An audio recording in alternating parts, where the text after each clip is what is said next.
खत दुकानदार रवी संगीकर तिरुमला ॲग्रो दिशा अड्डापूर कामसा रोडवरील इथं माझं दुकान आहे. दुकानाचं इथं माझं जे खत गोडाऊन आहे, त्या गोडाऊनच्या इथं जवळपास 15-20 लाखाचा माल आहे ठेवलेला.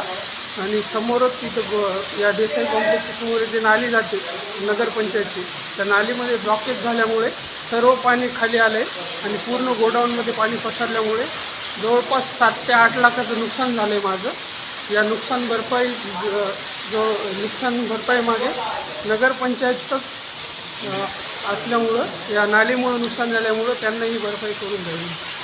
रात्री झालेल्या मुसळधार पाण्यामुळे नालीमध्ये ब्लॉकेज झाल्यामुळे भरपूर प्रमाणात पाणी आत शिरलेलं आहे आणि पूर्ण गोडाऊनमध्ये पाणी साचलेलं आहे आणि जवळपास 8-10 लाखापर्यंत नुकसान झालेलं आहे खताचं पूर्ण. अंदाजे तो दुकानात परत दुसऱ्या दुकानात काय पाणी शिरलेलं? जवळपासच्या सर्वच दुकानामध्ये पाणी शिरलेलं आहे आणि खालच्या ग्राउंड फ्लोअरला जेवढे दुकानं आहेत पूर्ण दुकानाच्या शटरमध्ये पूर्ण पाणी मलामध्ये गोडाऊनमध्ये गेलेलं आहे.